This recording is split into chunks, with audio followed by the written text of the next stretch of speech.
My name is Andra Griffin, ANDRAGRIFFIN, aka Bullhorn Betty. All right, so you brought the bullhorn? I brought the bullhorn. Yeah. Did you guys get to use it No, I did not use it on this trip? on this trip.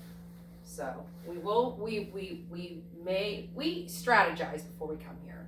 So we always bring the tools necessary to do whatever strategy we decide on to execute. And the bullhorn was not one that we chose to use on this trip. We are starting to work on planning another trip, and very well may use it. Talk to me about going to the Wells property today, and what was that like the first lay eyes on it, and what did you think? Well, we actually went to the property yesterday. For the first time.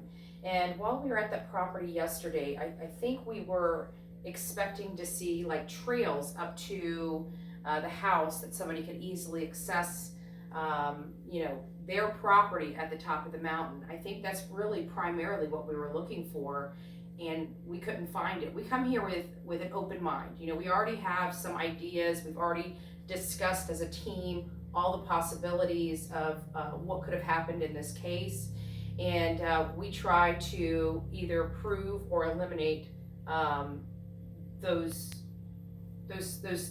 things. So in this case, we were, in our opinion, able to eliminate fairly quickly the idea that some stranger just walked up on their property and snatched a kid off of it, just up the mountain.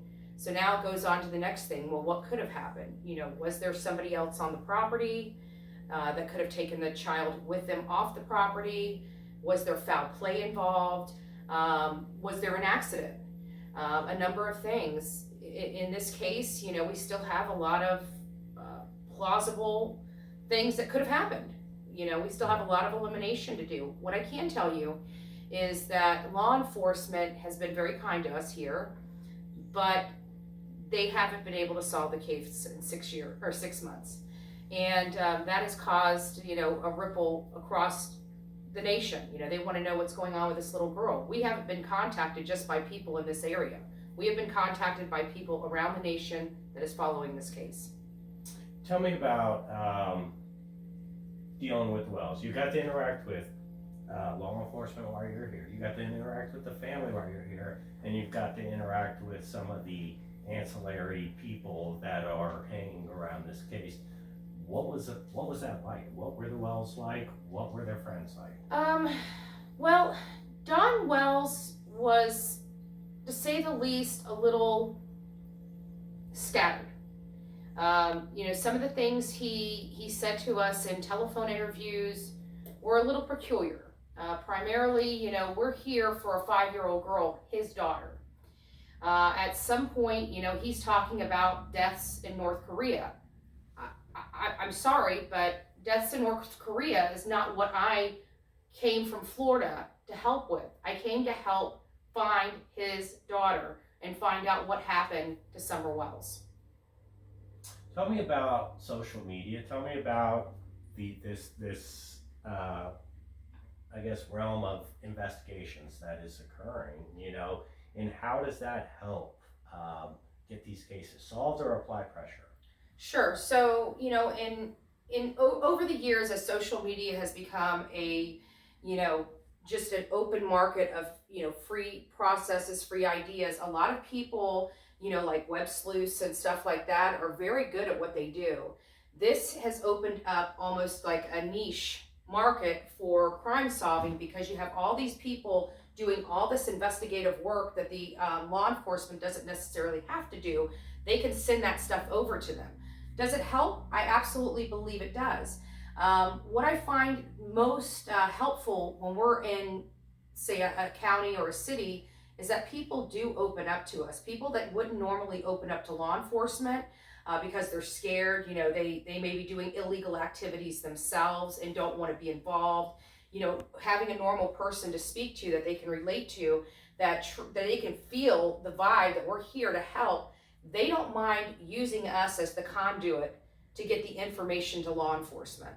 Perfect. And there's a lack of reporting in this case. We discussed it. The media, the general media, us, is not covering it enough. We don't have national outlets here.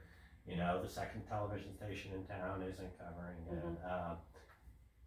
Why, like, what do you think when you see us in our response? I mean, is this... Well, quite frankly, if we didn't do what we do on social media, you probably wouldn't be here right now.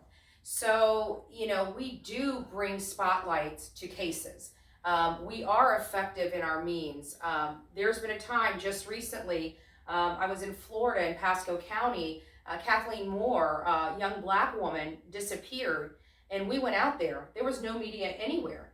So I was able to get out on the streets. I was able to start tagging some media outlets and start calling them out. Next thing you know, you got Bay News 9 coming in, you got WFLA, because now they're looking embarrassed. You know, why were you in front of Gabby Petito's house nonstop?